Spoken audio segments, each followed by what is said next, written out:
জয় গুরু, সবাইকে জয় গুরু। বন্দে পুরুষোত্তমম। পরম প্রেমময় শ্রী শ্রী ঠাকুর অনুকূল চন্দ্রের শ্রীচরণে প্রণাম জানিয়ে এবং পরমারাধ্যা জগৎজননী শ্রী শ্রী বর্মা শ্রীচরণে প্রণাম জানিয়ে আজকের আলোচনা আরম্ভ করছি। সত্যি এই একটি ঘটনার মাধ্যমে জানা যায় যে আজও লীলা করে গোড়ারায়, কেহ কেহ ভাগ্যবান দেখিবারে পায়। পিতা পুত্রের লীলা একইভাবে চলছে। আমি এখানে একটি ঘটনার কথা আলোচনা করব। আমাদের শ্রী শ্রী ঠাকুর, পরম প্রেমময় শ্রী শ্রী ঠাকুর সৎসঙ্গ, যে এই যে প্রতিষ্ঠানে আমাদের একটাই জিনিস হয় যে কারো বাড়িতে শুভ অনুষ্ঠান বা কোনো কিছু মঙ্গলজনক আমরা যদি করতে চাই, আমরা কিন্তু সেটা সৎসঙ্গের মাধ্যমেই পালন করি। অনেকে বাড়িতে যারা সনাতনী আছে বাড়িতে তুলসী দেয় বা সত্যনারায়ণ পুজো করে, কিন্তু আমরা করি সৎসঙ্গ। গুরুর নাম কীর্তন, তার কথা, তার বাণী আলোচনা, এইসবের মাধ্যমে আত্মাকে ভোগ নিবেদন করে সেই প্রসাদ সবার মধ্যে। আমাদের কিন্তু মূল কথা হলো তাকে পরিবেশন করা সবার মাধ্যমে, এই সৎসঙ্গ। তো এই সৎসঙ্গের মাধ্যমে যে কিভাবে মৃত্যু ভাড়াও কেটে যায়, মৃত্যু যোগ কেটে যায়। বারবার কোনো বাড়িতে অঘটন ঘটলে, কিছু হলে, সেখানে কিন্তু আচার্যদেব সেখানে বিধান দেন সৎসঙ্গ করতে। আর সত্যি তা দেখাও গেছে এই যে কতটা কার্যকরী, কিভাবে যে এর ফল ফলে, সত্যি না দেখলে বিশ্বাস করা যায় না। শুধু শুনে কিন্তু কিছুই হয় না।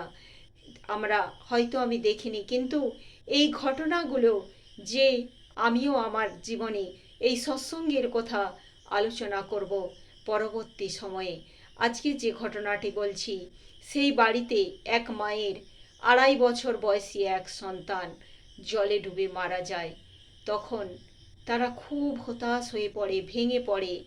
যা হয়, কান্নাকাটি ছাড়া অবসাদে সেই ক্ষয় পাওয়া ছাড়া আর কি কোনো পথ থাকে না।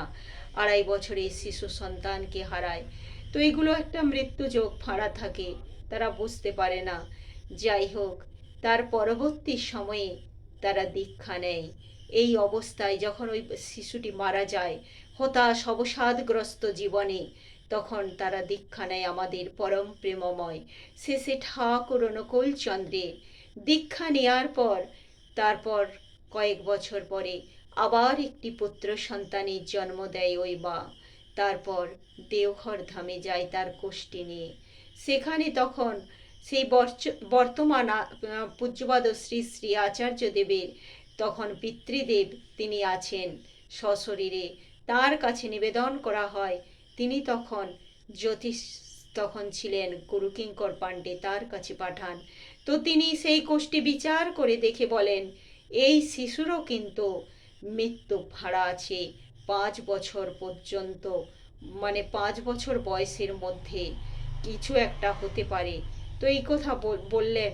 ওনারা সেই কোষ্ঠী শুনে বিচার করার পর নিয়ে এলেন পূজ্যপাদ শ্রী শ্রী দাদার চরণে, তারা সেই কথা নিবেদন করলেন।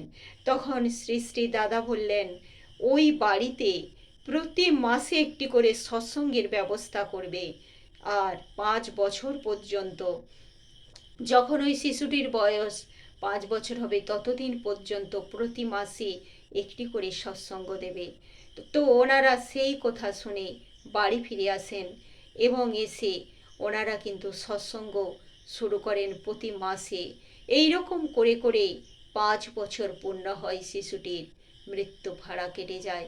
তারপর আবার দেওঘরে যান, নিবেদন করেন দাদা শ্রীচরণে যে ছেলেটির বয়স 5 বছর পূর্ণ হয়েছে, এই মৃত্যু ভাড়া থেকে সে মুক্তি পেয়েছে। তখন পূজ্যপাদ শ্রী শ্রী দাদা বলেন যে আর প্রতি মাসে সৎসঙ্গ দেওয়ার দরকার নেই। এখন শুধুমাত্র বৎসরে একবার, অর্থাৎ যেদিন ওর জন্মদিন সেই দিন একটি করে সৎসঙ্গ দেবে সেই জন্মদিনে। তো তারপর তারা তাই করতে শুরু করে। সেই শিশুটি আজ 24 বৎসরের যুবক। সত্যি ভাবা যায়, এটাই হয় সেই প্রিয় পরমের দয়ায় করুণায়। আর সৎসঙ্গের মাহাত্ম্য সে যে কি বিশাল, কি তার গুণ, যারা করে তারাই জানে। আমিও আমাদের পরিবারে এরকমই একটি ঘটনা পরবর্তী সময়ে উল্লেখ করব। সৎসঙ্গের ফল যে সুদূর প্রসারী, এর যে কোনো বিফলতা নেই, শুধুই এর ভালো ভালো দিকই আছে। যারা করে, যারা নিজেদের পরিবারে করে, তারাই জানে। তাই সবাই সৎসঙ্গ করুন, সাধু সঙ্গ করুন, মনে দেখবেন এক আনন্দ, তৃপ্তি, আনন্দ সবার শরীর মন জুড়ে বিরাজ করবে।